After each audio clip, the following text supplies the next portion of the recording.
Bom, pessoal, estamos iniciando mais um Informativo Econômico Sicoob Paulista, junto com o professor Alexandre Bertoncello. E aí, professor, tudo bem? Tudo bom, João? Como é que você tá? Bom demais. Muito feliz de estar aqui voltando a gravar, né, nossos podcasts aqui.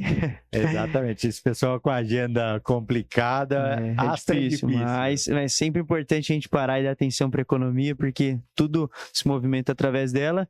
E se preocupando um pouquinho com a economia, a gente vai entender como que tá a economia, né, professor? Exato. Na verdade, a gente vai fazer uma retrospectiva do que aconteceu, que saíram todos os dados consolidados de 2022, e a gente vai olhar para 2023, que é o que importa, o futuro, e a gente vê o que vai acontecer. Professor, até acho interessante a gente vai falar desses dados assim, entender o que compõe esses dados, né? Porque é sempre uma dúvida que a gente sempre fala para a gente saber se o país cresceu ou não, falar o PIB. A gente até comentou já em outros podcasts aqui sobre o que é o PIB, mas é sempre importante lembrar o que está sendo contado, o que não está, o que influencia ou não, para a pessoa realmente entender, porque senão fica, como que cresceu sendo que ainda tem isso, tem aquilo, e às vezes algumas coisas não entram, né?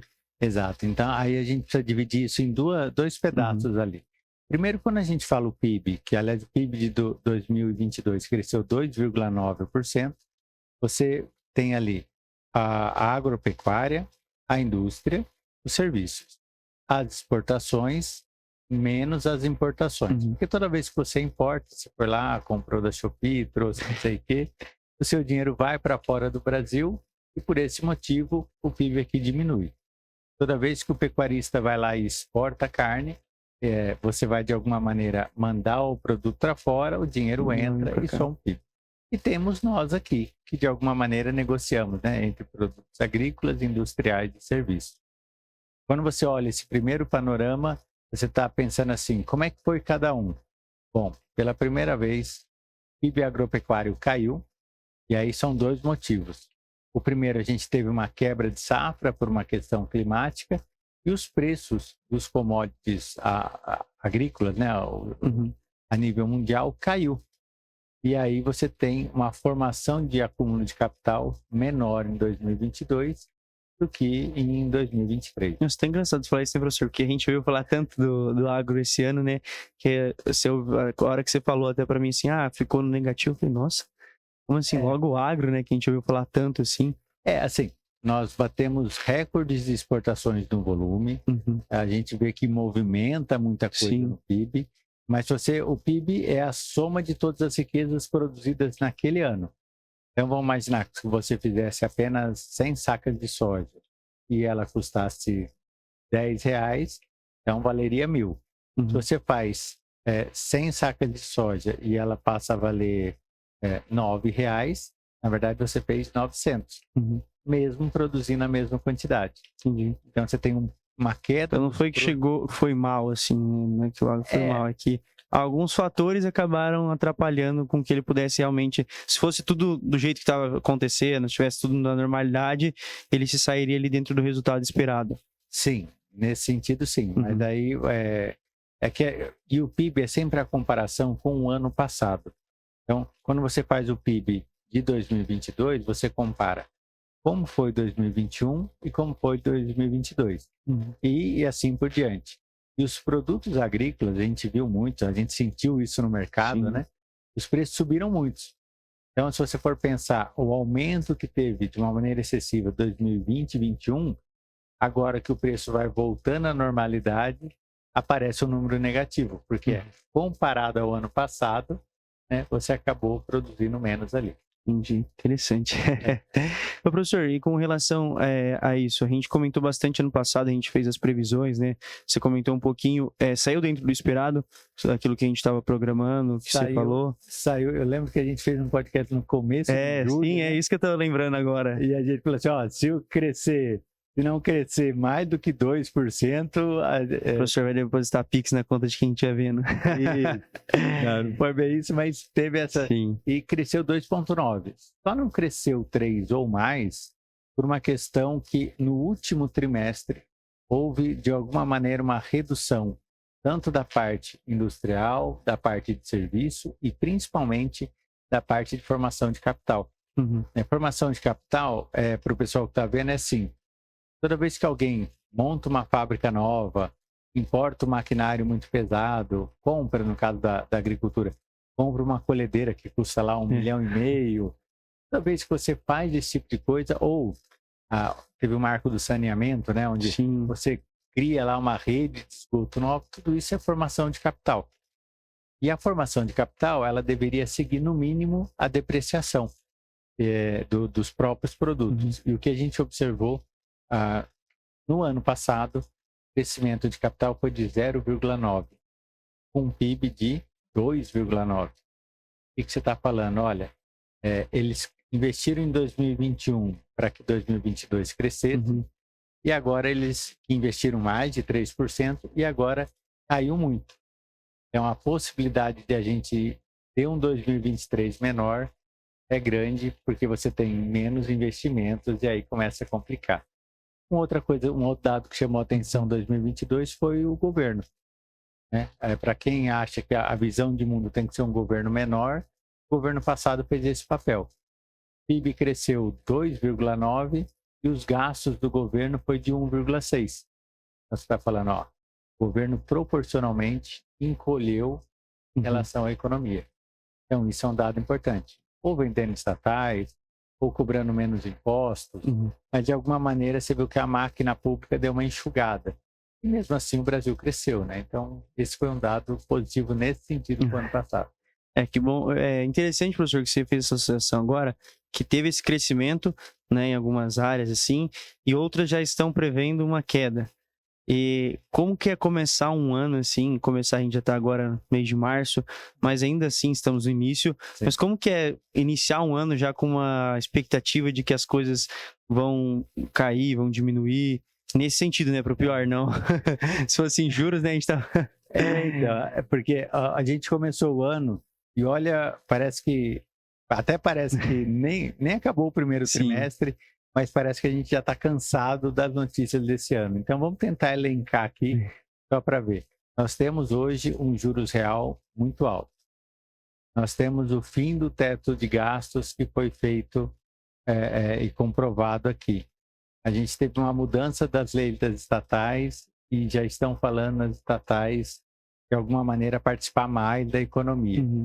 Você tem um nível de desemprego ainda caindo, isso é bom, é um dado importante. Mas você tem uma formação de capital bruta, você ainda não saiu o dado do primeiro trimestre, mas se tudo continuar como está, ele vai ser negativo. Porque você tinha um crescimento maior lá nos trimestres anteriores, o último já foi muito baixo e provavelmente esse será negativo, porque a depreciação vai ser maior do que o valor investido.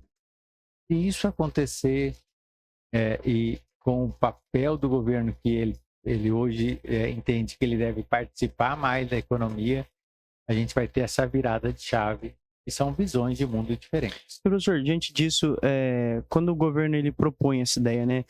Quero participar da economia, eu fico pensando assim, os outros governos de fora, que muitas vezes trabalham de uma maneira diferente, para esses investidores de fora, fica mais difícil querer investir aqui diante disso? Isso pode trazer complicação? O que vai influenciar essa participação maior do governo? Até que ponto isso acaba sendo positivo? É porque depende em cada setor que você está, né? Vamos imaginar assim, quando você vê, no ano passado, nós tínhamos a Rússia invadindo a Ucrânia, a China brigando com Taiwan, o México em uma crise, a Argentina afundada e a Turquia numa inflação louca. Aí você falava assim, entre os emergentes, né, o Brasil era aquele que se destacava de uma maneira um pouquinho mais, vamos dizer assim, mais pró-mercado. Sim. E por isso talvez veio tanto capital, e por isso talvez o PIB cresceu mais. Então, essa é a lógica. Agora, quando você vê o inverso, é porque imagina o seguinte, você é um investidor que está lá em Nova York e tem um fundo de $1 trilhão. Você precisa alocar isso a grande parte dentro dos Estados Unidos. Como os juros lá estavam no ano passado muito baixos, você olhava os emergentes e falava, esse daqui eu tenho que colocar um pouco porque vai render mais. Hoje, juro nos Estados Unidos já está a 4%. Então você ganha 4% em dólar. Você vai olhar o resto do mundo e vai falar assim, o que rende mais que o dólar e mais que 4%? 4% no dólar, já é uma outra situação. Então, dentro dessa lógica, todos os países ficaram menos atraentes. Uhum. E se o Brasil tiver essa mudança contra o mercado, aí eu tenho medo. Vai se tornar menos atraente ainda.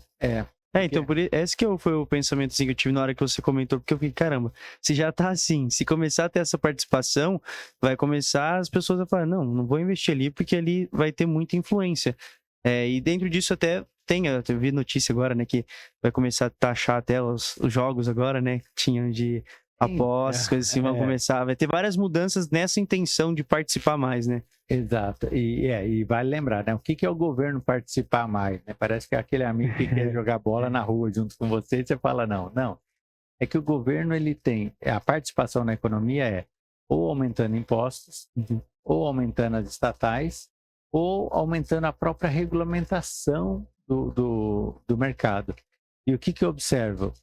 Se eu começo a querer taxar tudo e colocar o preço em tudo, se a gente fosse pensar o que eles estão fazendo hoje no setor de energia e petróleo, quem está do lado de fora fala, quer saber? É melhor não participar, porque pode dar problema. E no fevereiro agora, já teve um problema. Capital que entrava na bolsa e faziam 10 meses que estavam positivo, foi o primeiro ano negativo. Saíram 22 bilhões de dólares da bolsa, porque o pessoal falou. Então, acho que tem alguma coisa que não está bem e isso pode afetar. Então, talvez esse é o maior receio nosso. Porque tem muito disso, né? A bolsa, querendo ou não, os investimentos vêm através das pessoas, a maior parte dele, né? Donos de empresa. Então, eles que vão decidir ali se tá valendo a pena ou não, independendo das atitudes que forem tomadas, vai criar essa consciência de que não é um bom momento para se investir aqui, né? E isso atrapalha, né, professor? A questão do PIB, tudo no crescimento. Atrapalha. E por isso as previsões para esse ano estão tão pessimistas. Se a gente for pensar a previsão para 2023, hoje está em 0,8. E para 2024, 1,5. Então, se você somar 2023 e 2024, é menor que 2022. Aí você fala, bom, alguma coisa está dando errado aqui. E aí a gente pode pensar assim, agora ia subir um pouco a inflação, mas o imposto da gasolina, aí para não afetar tanto a inflação, a Petrobras baixou o preço. E talvez a primeira pergunta que a gente fizesse para os nossos cooperados é, você gostaria de pagar a gasolina mais barato? Né? Todo mundo vai falar que sim. Né? Aí o ponto é assim, como é que o governo está fazendo isso? Para ficar mais barato, né? Esse é aquele lance lá das pedaladas, que antes era famoso, não? Não, é que lá atrás, o que a pedalada, né, da Dilma foi que ela fazia a Caixa Econômica Federal pagar algumas contas e o governo não pagava É canetada, né? Eu falei pedalada, mas é canetada que tem o negócio do combustível. Falei errado, perdão. Vamos lá. Então, o medo deles é justamente isso. A gente baixar as coisas na canetada, por decreto. É que eu lembrei agora disso, que teve já esse acontecimento que eles falavam, que até lembro que no governo passado agora sempre se falava, não, vamos abaixar, mas não vamos fazer a base da canetada, né? Isso, Porque o que aconteceu? A gente até já falou um pouco do mercado de petróleo aqui, mas a gente sim. O Brasil tem um pré-sal, que a gente produz mais petróleo do que a gente consome. Só que a gente produz no pré-sal petróleo grosso. Né? E aí a gente tem no Brasil refinarias para petróleo fino. Então o que o Brasil faz? Exporta petróleo grosso, importa petróleo leve, que eles chamam, né? Aquilo que falta importa diesel, gasolina e outros derivados. E esse processo faz com que a nossa balança comercial de energia hoje é positiva. E por isso que fala que o Brasil é autossuficiente, mas não é independente. Nós produzimos mais petróleo do que nós consumimos, mas a gente, por um erro histórico ali, fez errado. Aí o que aconteceu? Para arrecadar dinheiro, aí está a participação do governo. O governo começou a taxar o exportador. Então, aquelas empresas que exportam petróleo começaram a ser taxadas agora 9,8%, 9,2% de imposto. Aí ele começa a ser menos competitivo, porque o preço do petróleo é mundial. Só que a gente continua importando pelo mesmo preço. Esse cara aqui fala, não vou ganhar dinheiro e para de reinvestir, vai diminuir o emprego, vai diminuir a produção e ele vai produzir cada vez menos. Engraçado, né? Que acaba prejudicando quem tá aqui. É, porque não é como assim, todo mundo come banana. Em vez de exportar banana, eu proíbo a exportação de banana, a banana fica mais barata. Não.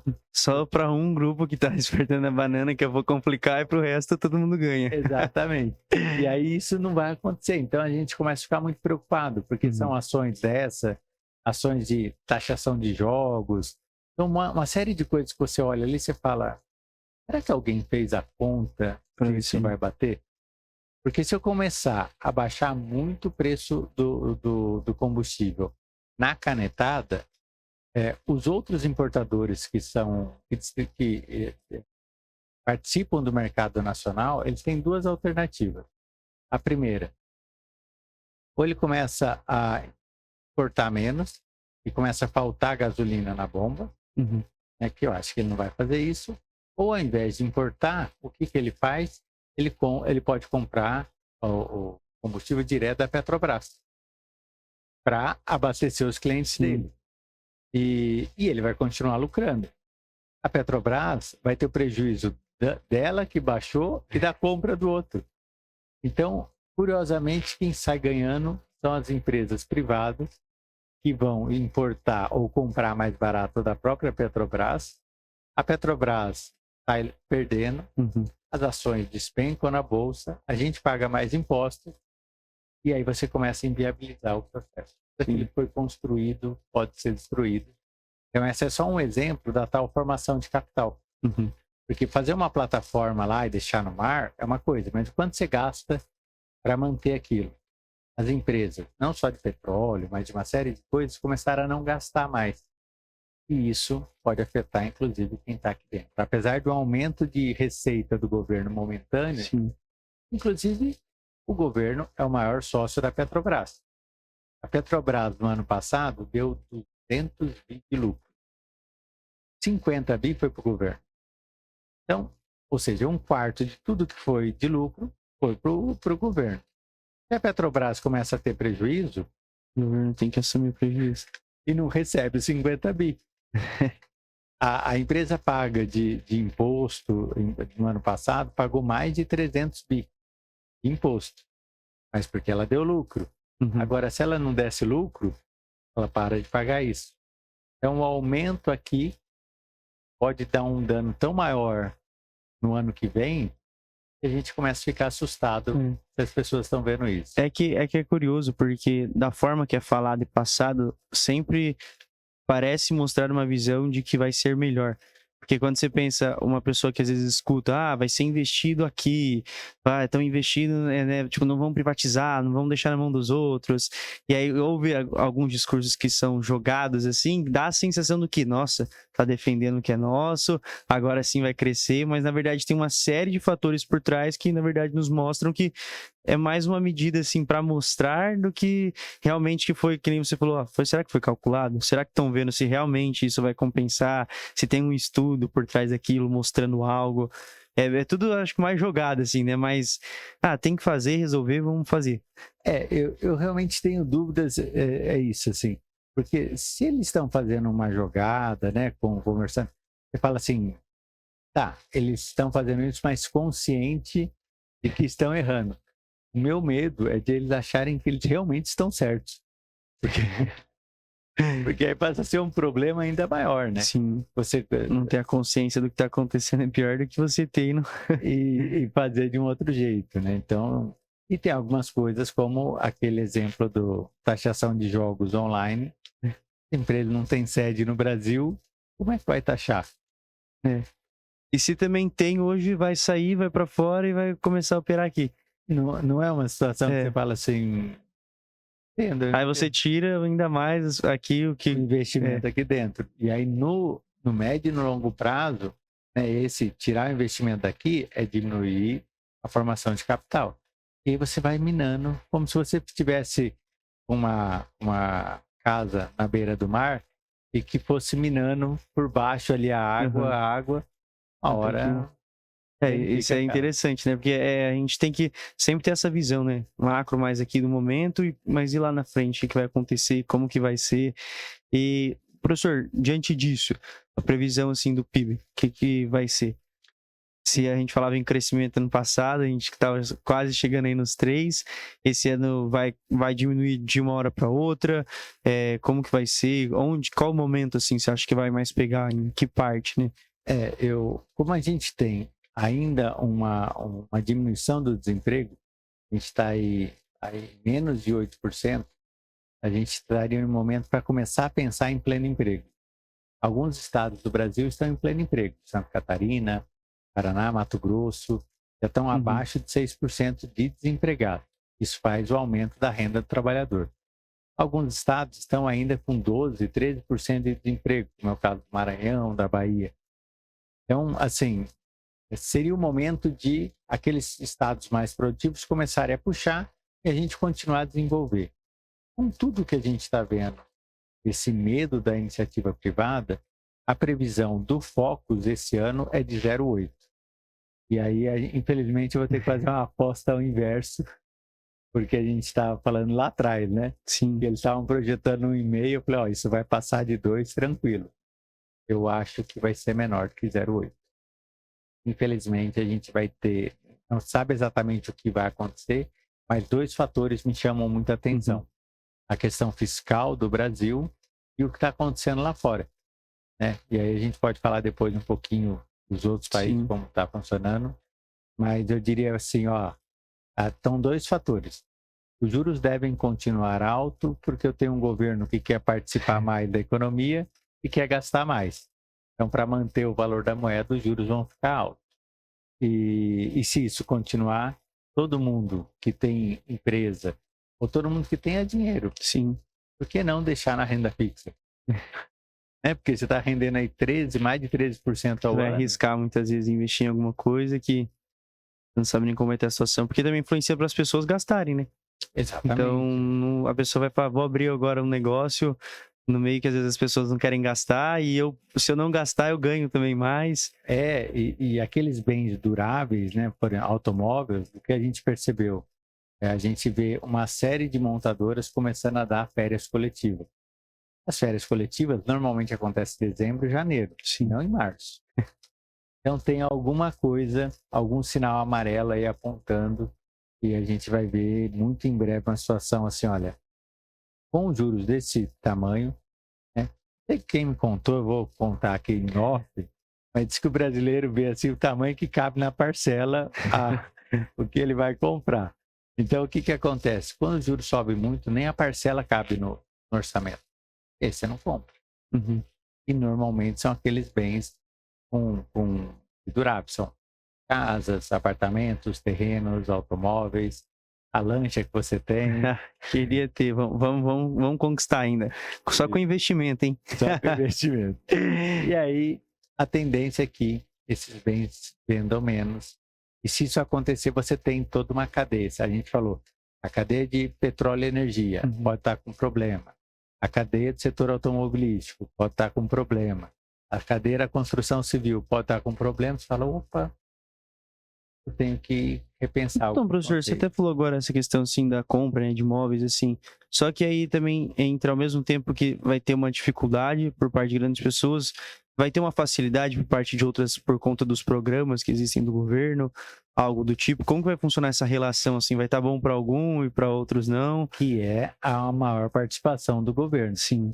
Então a gente está falando assim, para aqueles que entraram e voltou o programa Minha Casa Minha Vida, para aqueles que era renda de baixa renda, onde o governo subsidia quase 80% do valor do imóvel. Então o cidadão começa a pagar, no passado era 200, 300 reais por mês, que era até menor do que o valor do aluguel. Sim. Voltou esse plano. Mas para todo mundo que não está ali, que não está nessa vulnerabilidade, o que você está falando? Com juros nessa altura, você vai ter que pagar muito mais na parcela. E aí você tem esses setores aqui que não vão dar dinheiro, que vai ter grande dificuldade, e aqueles que estão no plano zero do Minha Casa Minha Vida vai vender mais. O aluguel vai crescer então também, professor? Você acha que diante disso, por conta dos valores de parcela, para financiamento, tudo? Porque o valor do aluguel provavelmente suba mais do que o valor do imóvel. Porque qual que é a conta que o dono do imóvel faz? Ele fala assim, o imóvel vale 100 mil, eu quero receber R$ 1.000 de aluguel, o 1% ali mágico que todo mundo faz. E aí você fala assim, só que você deixar hoje num CDB, você recebe 13%. Então é mais de 1% ao mês. Qual é a tendência? Eu não vou ter mais casa. Se eu ganhar a mais dinheiro aqui, eu vou deixar no banco. E como você vai ter menos ofertas de casa, tendencialmente o aluguel sobe. Não vai ter tanta opção. Porque não vai ter tanta opção. E ao mesmo porque você vai ter menos ofertas de casas novas. E ao mesmo tempo, o valor do próprio imóvel cai. Porque você fala assim, bom, se ninguém vai conseguir comprar, a não ser aqueles que vão ser beneficiados. E aí a pergunta é assim, se você é um construtor, construa a casa que vai estar beneficiado pelo governo. Essa você vai ganhar dinheiro sempre. Casa que hoje se fazia, né, cada 250, 300 mil, que o pessoal entra dentro do programa ainda de habitação, provavelmente vai se vender muito menos. E aí o nosso cooperado tem que esse mundo da economia é sempre assim, né? Um sobe aqui, aí o outro abaixo ali, aí você tem que ficar atento porque o outro também pode ficar meio balanceado. Sempre tá tudo muito envolvido, né, professor? Por isso que é sempre, acho que a gente conversa, sempre tá ligado em todos os pontos de detalhe que tem. Então, se a pessoa que nem você falou, um construtor, o que agora vai compensar? Então, é sempre interessante olhar isso, entender essa situação. Até por isso que, às vezes, a pessoa fala, estão falando de política. É que, querendo ou não, a política envolve dentro da economia. Então, não tem como a gente falar assim, não, vamos ficar aqui só falando de economia sem saber o que está influenciando. Então, é importante a pessoa ter essa visão de mundo também, que a gente comenta aqui. Sim, porque a gente pode até ser que tenha alguém nos ouvindo que acha que concorde que o governo deve participar mais ou que discorde. Mas a verdade é que ele vai participar mais, né? Esse é um ponto que a gente só comenta por comentar, mas é uma discussão que está dado, está colocado na mesa. E a pergunta é, se isso vai acontecer, como é que eu vou fazer a mudança na economia? A gente tem que ver os dados, né? Não adianta nada assim. Se provar que é bom, que está sendo eficiente, tudo bem, gente. Que bom. Ficamos. Todo mundo cresce, é melhor. É bem melhor, mas então vendo as expectativas, né, professor? Acho que é engraçado que a gente saiu muito, né, de um ano que a gente estava super aqui, a gente empolgado, a gente conversava e falava, não, vai subir, vai subir. Aí agora a gente já começou o ano mais, vai. E, professor, diante desse desânimo, assim, que acho que acaba acontecendo, né? Acho que nem você comentou, a gente já está em março e a gente já está cansado de ver só notícia que tá cada vez mais parece, caramba, não vai acontecer nada de pior. Aí vem uma notícia, agora vai começar isso. Diante de tudo isso, para a gente também não assustar todo mundo, como que a gente vive dentro dessa situação, dessas expectativas? Como que a gente se coloca ali como alguém que vai continuar crescendo e construindo e ganhando dinheiro, rendimento? Como que a gente faz? Eu acho que é importante entender isso, assim. Eu dou sempre esse exemplo que para mim, hoje, para mim na época era normal e hoje parece uma loucura. Mas há muito tempo atrás, quando eu trabalhava vendendo aparelho de som no comércio, a pessoa me perguntava quanto custava e olhava no relógio antes de dar o preço, porque a gente estava numa hiperinflação no Brasil, 3.000% ao ano, era um preço de manhã, um preço das 11 às 4 da tarde e um preço depois das 4 horas da tarde. Então, e mesmo naquele caos que era o Brasil, muita gente ficava rica, assim como tinha muita gente que quebrava. A economia esse ano não vai ser boa. A gente não vai tapar o sol com a peneira, né, e dizer que, olha, não, vai ser uma maravilha. Mas a grande verdade é, aqueles que conseguem fazer o ajuste dentro da empresa vão ganhar dinheiro. Por um motivo muito simples. Vamos imaginar que nós tivéssemos 10 empresas dividindo um determinado mercado. Aquela empresa que fez tudo certinho, cortou custo fixo, melhorou a sua produção, a qualidade, buscou de alguma maneira ser mais eficiente, foi reduzindo o custo, na crise ela sofre, mas sofre menos. Aquela outra empresa que não fez nada disso, na crise ela quebra. E ela deixa um vácuo ali, né? Então, se tinha 10 empresas, passou a ter sei lá, 5 empresas, tem empresa que vai dobrar de tamanho, concorda? Sim. E aí é um momento. Então, o ponto é uma crise, sim, inclusive em um aspecto global, ela deve vir, mas é uma oportunidade. É um primeiro passo e por isso é bom ter a informativa aqui e ter o Cicobi como parceiro, que o ponto é, ó, isso vai ocorrer, se prepare. Né? Passou a onda, sobrou espaço, é hora de ocupar. E se a gente fizer isso, cada um no seu setor do que estiver fazendo, curiosamente, um ano ruim pode ser um ano lucrativo e até de crescimento. É, que a gente sempre falou, né? Sempre vai ter alguém que vai estar ganhando e alguém perdendo diante dessas crises. A ideia aqui é mostrar que existe um caminho que dá para ganhar e fazer com que as pessoas vejam a possibilidade que ela tem dentro desse caminho. Acho que até para quem, às vezes a gente fala de empresa, mas também pessoas que têm dinheiro ali, pessoas físicas assim, também na questão do investimento, né? Do aproveitar os juros ainda que estão altos, provavelmente vão se manter assim dentro dessas previsões, então não tem o risco de perder ali também. Exatamente. Vamos pensar, ó, há 2 anos atrás, você estava recebendo 2% ao ano. Com juros a 13,75, dependendo do que você fizer, você consegue ganhar 1,5 ao mês. Então, você está falando que você está ganhando, no mínimo, 10 vezes mais do que ganhava há 3 anos atrás, esperando. Aproveita essa oportunidade. Deixando o dinheiro trabalhar para você, né? Exato, deixa o dinheiro trabalhar para você. E para as empresas, a pergunta é assim, mas como é que eu faço para permanecer vivo? A regra de ouro, ó, crie ou mantenha seu produto escasso. Ele passa a ter valor. A partir desse momento, você começa a ganhar mais dinheiro. Porque, e aí vale relembrar o conceito de escassez. Ó. Escassez não é ausência, escassez é falta. Ausência não faz se ninguém procurar, é só ausência. É tipo, você não foi vai crescer nada. Você foi na festa, né? Ou não foi na festa. Alguém notou que você não foi? Não, então é ausência. Agora, se você tem um produto e que se ele não tiver ali faz falta, aí ele tem preço. E nada tem a ver com qualidade. Né? Vamos pensar assim, a gente não vive sem respirar, concorda? E a gente não paga para respirar ainda, né? Por quê? Simplesmente porque não tem falta de ar. Se não tem falta de ar, o ar não tem preço, o oxigênio não tem preço. Faltou, tem preço. Procurem produtos que faltem, né? Que seja escasso, reduz o custo, você vai passar brilhantemente com lucro nessa crise.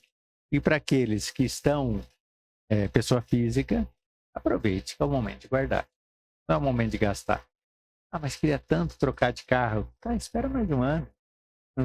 Não vai fazer muita diferença. Carro é uma coisa que aumentou o preço, né, professor? Assim, você pega um comparativo assim, de uns anos para cá, não sei nem falar porcentagem, porque foi algo assim bem surreal, né? Não, mas é isso mesmo. Modelos que a gente conhecia antes como os econômicos, né? Que falavam que eram os modelos de carros assim que popular, né? Que, não, a pessoa pode, a pessoa consegue, era mais fácil de conseguir. Hoje em dia virou praticamente o preço que a gente conhecia antes como um carro mais médio, assim, né? Executivo, assim. Loucura. E não volta, né? Esse é o ponto. Isso que é interessante, né, professor? Não tem essa de, não, vai reduzir. Não, pode piorar, não. Ele vai parar de subir. Vai manter, mas depois vai voltar a subir depois de um ponto. Subir. Você não consegue. Não, mas para sonhar com os. Não, o ponto é assim, ó. Se tudo subiu, aliás, se o seu, né, para quem está nos ouvindo, o seu trabalho é escasso, você consegue fazer uma coisa que ninguém faz, seu salário aumenta. Se você faz o que todo mundo faz, seu salário não aumenta. Sim. E aí é a regra para a empresa, mas é a regra para a pessoa física. Pessoa física também. Hora de adquirir novas habilidades, né, professor? Perfeito. Novos conhecimentos. Acho que diante dessas crises também que a gente não sabe como vai acontecer, é isso que a gente fala, né? Os momentos às vezes são ruins, mas as possibilidades são boas. Então, exatamente. Dá pra gente... assim, no amor ou na dor, não sei exatamente, cada um vai ter sua história, mas a gente vai conseguir ser melhor no final dessa história para aqueles que lutarem. Para aqueles que ficarem reclamando... A gente já sabe o fim. Deixa reclamar, né? Professor, mas interessante, você comentou uma questão também que era do mundo, né? Como estava sendo. Como que está sendo essa primeiro, a reação do mundo diante disso, né? A gente comentou um pouquinho, mas Sim. já houve alguma especulação do que tem sido falado sobre a situação do Brasil também, como que o mundo está reagindo a isso, e lá fora também, como que está a questão disso do governo, o mercado, como que está esse giro lá? Então, isso talvez é outro fator que preocupe bastante. Uhum. O que a gente está falando? Ó, nós temos uma Europa com uma inflação acima de 8%, né, que a do Brasil no ano passado foi um pouco acima de 5%, a gente achou alta. Eles estão lá com 8% em euro, né? Inflação em euro. E a Europa tem um fator, um complicador, que é o próprio euro, e que o Banco Central lá não conseguiu aumentar os juros ainda. Eles estão com juros relativamente baixos por dois motivos. O primeiro é que as dívidas soberanas dos periféricos, Grécia, Portugal, países que não são o centro da economia, como é a Alemanha, são extremamente endividados. Toda vez que o Banco Central lá aumenta 0,5% nos juros, você está falando aqui em bilhões que eles têm que pagar mais. Se a economia não está indo bem, de onde eles vão tirar esse dinheiro? Aumentando os impostos? Aumentar o imposto... Vai sumir, vai ficar vazio lá. O povo fica bravo, derruba o governo e vai entrar alguém que vai falar que não vai aumentar imposto. Então, eles estão em uma armadilha do euro ali muito complicada, mas a inflação está pegando todo mundo. Se isso é verdade, eles vão ter que tomar uma decisão. Normalmente, aumentar juros, e eles têm esse aumento de juros, se os governos pararem de pagar ou renegociar a dívida, né, como a Argentina fez aqui, o maior problema é que os bancos alemães, que são os principais credores desses países. E aí o que a gente está dizendo? Os bancos alemães têm dinheiro de quem? Dos aposentados ou dos fundos de pensão dos alemães que estão ali emprestados para outros países. E aí até a maior economia da Europa vai sofrer uma grande mudança política quando o povo perceber que o meu fundo de pensão quebrou. Então eles estão em um dilema ali complicado, então a gente deve ter uma Europa crescendo menos esse ano e talvez até a recessão. Se esperava uma recessão por causa da guerra da Ucrânia, mas eles reagiram bem. Mas a gente vai ter pelo menos 2 ou 3 anos de crescimento baixo e inflação alta. É um problema, é a tal da estagflação. Você tem do outro lado a China, que no ano passado cresceu como o Brasil, né? Você fala, ué, China... Não era eles que queriam dominar o mundo? Estão crescendo igual o Brasil. Eu falei, epa, tem alguma coisa errada aqui. Por causa da Covid, dessa questão da restrição. Mas eu acredito, a gente já falou isso 2 vezes, a gente não fez um programa desse. Se o pessoal quiser saber sobre a crise imobiliária na China, a gente pode fazer um podcast sobre isso. A gente comentou bastante disso. E aí você está falando assim, tem muitas dúvidas do que vai acontecer com a economia chinesa. Esse ano eles falaram que vão crescer 5%, mas talvez cresça menos. Para nós é difícil, porque exportamos basicamente os produtos agropecuários e exportamos minério de ferro. Se eles crescerem menos, eles compram menos.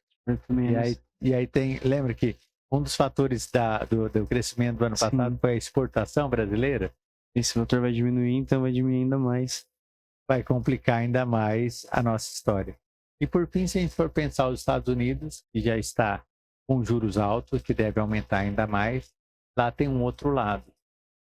Grande parte da economia americana tem muito mais a ver com mercado financeiro e consumo do que necessariamente indústria, né? A maioria das indústrias foi para a Ásia e tal. Só que eles têm o dólar, que é a moeda global, e eles têm as grandes empresas... Isso aí já estava bastando muito, né? E eles têm as grandes empresas que estão endividadas. Toda vez que eles aumentam o valor dos juros lá, eles estão começando a conter a inflação, mas você está pegando grandes empresas que era impensável, né?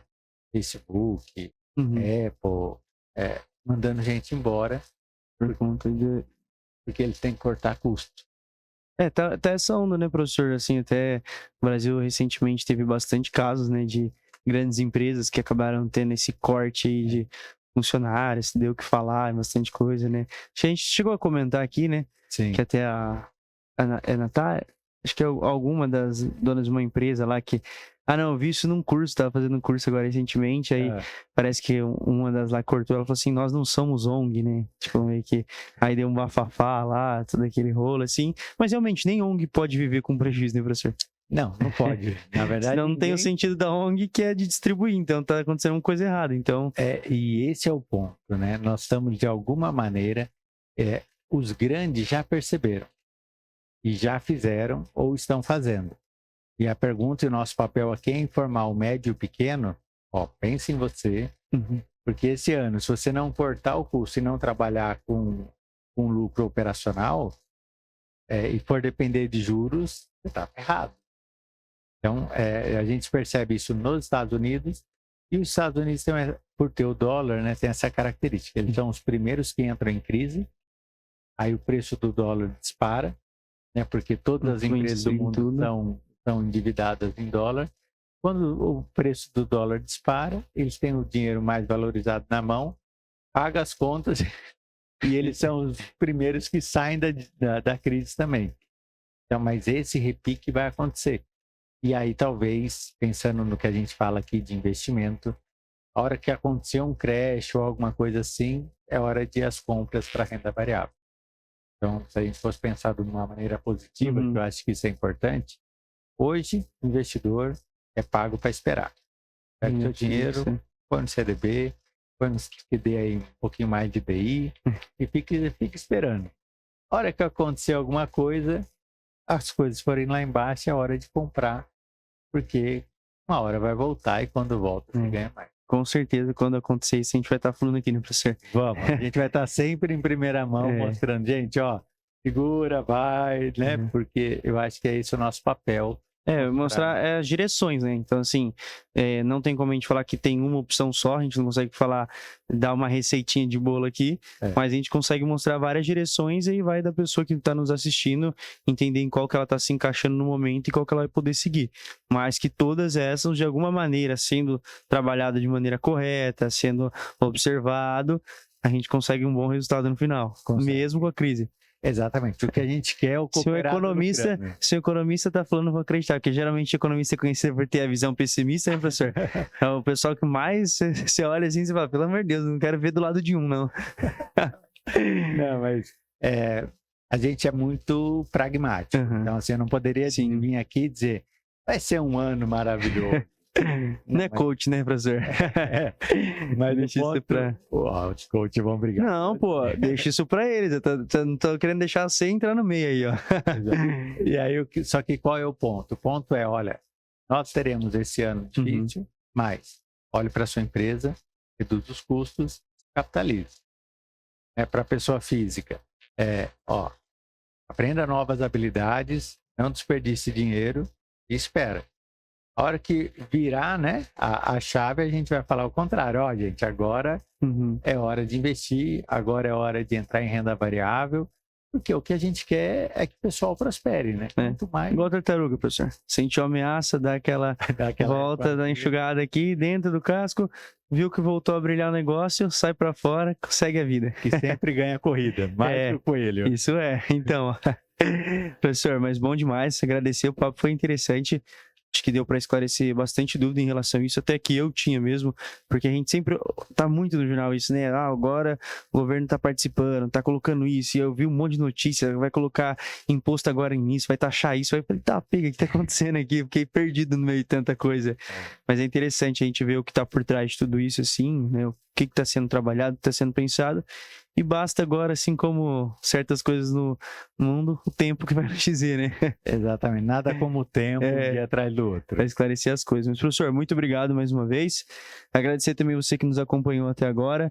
Certamente a gente vai estar trazendo novidades sobre isso. A gente sempre gosta de fazer essa expectativa. Vamos ver se o professor acerta de novo aqui, mas a gente sempre vai ficando atento às novidades, às mudanças, todas as relações que tiver, que forem influenciar em alguma das coisas que a gente comentou, a gente vai trazer novos esclarecimentos, né, professor? É isso mesmo. Até a próxima, João. Obrigado, pessoal. Até a próxima. E sempre que precisar contar com a gente nesses investimentos, Sicoob Paulista sempre vai estar fazendo parte, muito mais do que te ajudar, te acompanhar e te guiar para que você consiga encaixar dentro desse caminho que te leva aí sempre a vencer, né, professor? É isso mesmo. Um abraço, até a próxima. Um abraço, tchau.